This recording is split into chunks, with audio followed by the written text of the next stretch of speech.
శ్రీ గురుభ్యో నమ. గురు బ్రహ్మ గురు విష్ణు గురుదేవ్ మహేశ్వర గురు సాక్షాత్ పరబ్రహ్మ తస్మై శ్రీ గురవే నమ. సదాశివ సమారంభం వ్యాసశంకర మధ్యమాం అస్మదాచార్య పర్యంతం వందే గురు పరంపరాం. శ్రీ గురుభ్యో మహాగణాధిపతయే నమ.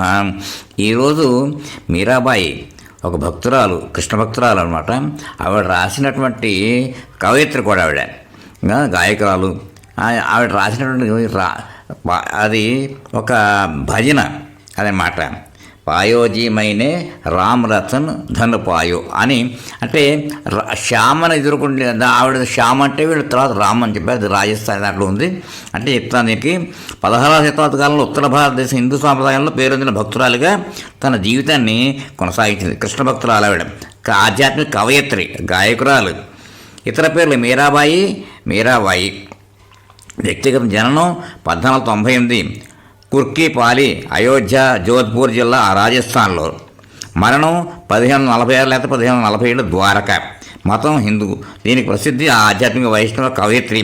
ఇతర పేర్లు మీరాబాయి. సామాజికంగా, కుటుంబ పరంగా తన నిర్లక్ష్యానికి గురి అవ్వడం వల్ల శ్రీకృష్ణుడి పట్ల భక్తిని పెంచుకొని కృష్ణుడిని తన భర్తగా భావించిందని, ఇందుకోసం ఆమె తన అత్తమామలచే హింసించబడిందని మీరాబాయి గురించి అనేక కథలు చెప్పబడుతూ ఉన్నాయి. జానపద కథలు, హాజియోగ్రాఫిక్ ఇతిహాసాల్లో మీరాబాయి జీవితం గురించి పలు రకాలుగా ప్రస్తావించడం జరిగింది. భారతీయ సాంప్రదాయంలో కృష్ణుడిని స్తుతిస్తూ రాయబడిన మిలియన్ల భక్తి కవితలు మీరాబాయి రాసిందని అనుకోగా, వాటిలో కొన్ని వందల కవితలను మాత్రమే ఆమె రాసిందని పండితులచే ప్రామాణీకరించబడింది. తొలి వ్రాత పూర్వక రికార్డుల ప్రకారం ఆయా కవితల్లో 2 కవితలు మినహా చాలా వరకు 18వ శతాబ్దంలో రాయబడినవని తెలుస్తోంది. ఈ కవితలను భజనలను పిలుస్తారు. ఇవి భారతదేశం అంతటా ప్రాచుర్యం పొందాయి. చిత్తూర్ఘర్లో కోట వంటి హిందూ దేవాలయాల మీరాబాయి జ్ఞాపకార్థంగా ఆమెకు అంకితం చేయబడ్డాయి. ఇంకోటి ఏమిటంటే అసలు ఇక్కడ చెప్తారన్నమాట. పాయోజీ మైనే రామ్ రతన్ ధన్ పాయో have attained the treasure of God's name. అంటే ఇక్కడ శ్యామ్ అంటారు దాన్ని కూడా. Is a Rajasthani language poem, 15th century Indian poet Mirabai. This poem Mirabai says that she attains a great wealth of God's name.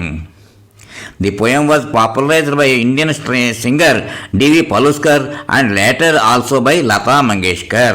1929-22 అలాగే చెప్పి 2022 దాకా అది చెప్పారన్నమాట. దాంట్లో ఉంది. ఇలాగా కొన్ని విషయాలు దీని గురించి చెప్తుంటే మనకు అనిపిస్తుంది. మటా వెర్షన్లో ఏమన్నా అంటే దీని అంటే స్టాంజాస్ ఎలా ఉంటాయి చెప్తాను. పాయోజీ మైనే రామ్ రతన్ ధన్ పాయో.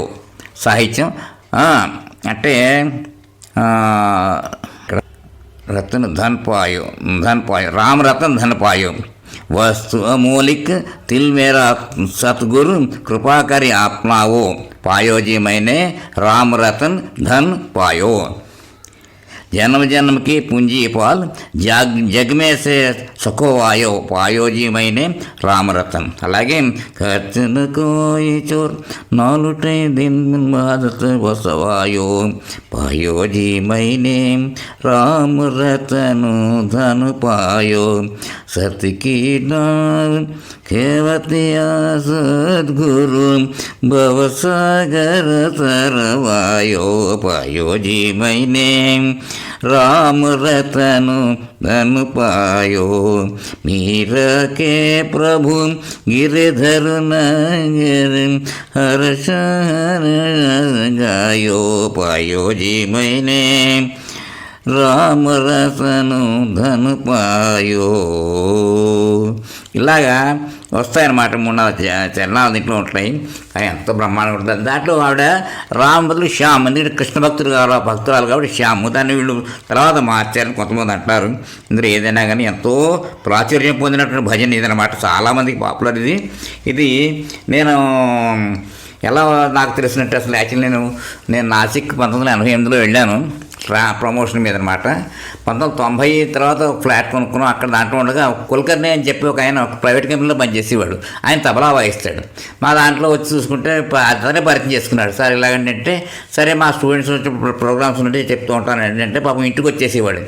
ప్రాక్టీస్ చేస్తుంటే ఓ రోజు సడన్గా కూర్చొని, సార్ ఇది భజన బాగుంటుంది సార్, మీరు వాయించండి సార్ అని కొంచెం చెప్తాను అన్నాడు. వాయించేస్తే బ్రహ్మాండంగా వాయించేస్తున్నారు సార్. తర్వాత మళ్ళీ అక్కడ వాళ్ళ ఇంట్లో ఏదో అక్కడ కాలనీ దాంట్లో ప్రోగ్రామ్స్ పెట్టించినప్పుడు కూడా అంటే చాలా బాగా వాయిస్తారు సార్ అని చెప్పాను. నాకు ఏదో వచ్చి నాకు ఎంత పెద్దగా తెలియదు, వాయిస్తే చాలా బాగా ఇది మెచ్చుకుని వాడుతున్నాడు. తర్వాత అప్పుడే అంతే. దాని తర్వాత మళ్ళీ నేను ఎక్కడ పబ్లిక్లో చేయలేదు. ఇప్పుడు ఏంటంటే నాకు ఎందుకో నిన్ననే అనిపించింది, ఈ రామరత్నం ఎందుకో చాలా బ్యూటిఫుల్గా ఉంటుంది కదా, ఆ పాట వాయిద్దామా అని చెప్పి అనుకుంటున్నాను. ఇప్పుడు సంగీతం దాని మీద వయలిన్ మీద వాయిద్దాం. దీన్ని ఏంటంటే పహాడీ రాగా ఉంటారు, కొంతమంది యమన్ అంటారు, ఇలా మిస్త్రి యమన్ అంటే కొన్ని అలా అంటే కైసిక నిషాద ప్రయోగం రెండు మా కూడా వేస్తారు అనమాట. అలా వాయిస్తారు, అలా పాడారు కూడాను. ఎలా ఉంటుందో నాకు ఎంతవరకు వచ్చినా అంతవరకు చేస్తాను, వాయిస్తాను. భక్తులందరూ విని దాన్ని తరించండి. అంటే భగవంతుడు రామనామ భజనం అంతే, ఇంకోటి ఏం కాదు. ఒక్కనే అంతే. ఇక్కడతో ఇది ఆపి నేను వయలిన్ వాయిస్తాను, కొంచెం ట్రై చేస్తాను.